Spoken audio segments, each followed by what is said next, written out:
this year is the 20th anniversary of Zep coaching.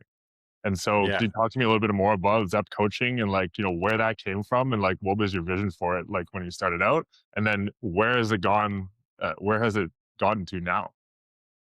Yeah, it's crazy. Like I don't know. The dream was always to sort of do this for a living, and and and when you're suddenly, I was saying this to someone on the chairlift the other day. They were like, "How long have you lived in Whistler?" And I was like, "Oh, like just over 20 years." And it kind of just hit me like it doesn't feel that long ago that I was saying like, "Oh, I've been here for 5 seasons, 6 seasons," and now all of a sudden I'm like, over 20 years. And I was like, "That's crazy," and it's slightly depressing because if I've been here for 20 years, that means I'm not 20 anymore.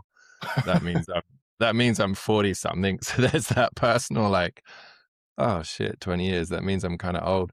But no, it's amazing. I mean, it surpassed all expectations. Like for people that don't know me, like I started teaching mountain biking mostly in the States in North Carolina in the late 90s. And I did that for a number of years. And when I finished university, I studied in London. I'm originally from the UK.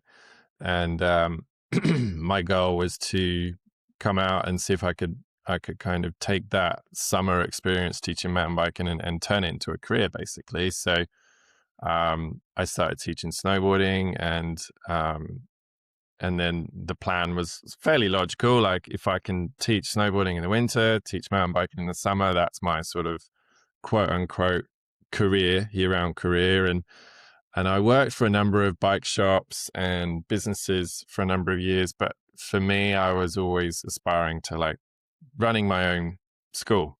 And we kind of had this running joke as kids that I would start as a Zep mountain bike school. Um, and not ever taking it seriously. Like most of my childhood, I thought I was going to be a doctor or a scientist. So um, it was kind of weird when eventually, I think it was 2006 when I officially started Zep. Um, and and yeah, so sort of fast forward now to 2026 and 20 years later, it's it's crazy.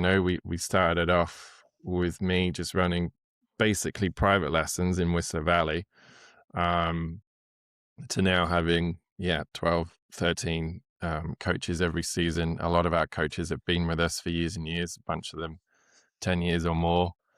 And so the growth of Zap is really based around a small family business, and it's me and my wife Shannon. She's the sort of brains behind the operation for a lot of it. Like it wouldn't be here today without her. And then Ross, who's just a legend, and I have a lot to thank Ross for, and all the senior coaches, Jake and Dave and Chuck, and we've got Megan that's doing the general manager role now, and the whole team. It's kind of crazy to go from I think the first season I ran like a handful of private lessons, and I think the total revenue in the first year was like 5 grand, and it was part time then. I had a job working for Cross Country Connections, so running their rental fleet, doing all the mechanics, doing all the guiding, doing all the lessons.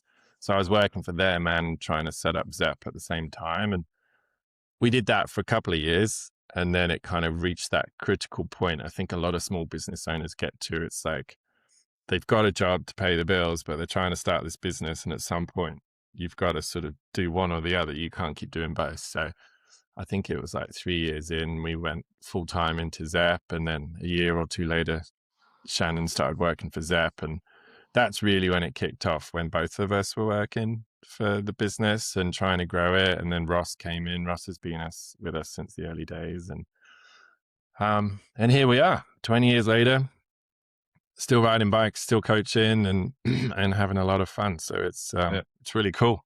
Really Yeah. cool.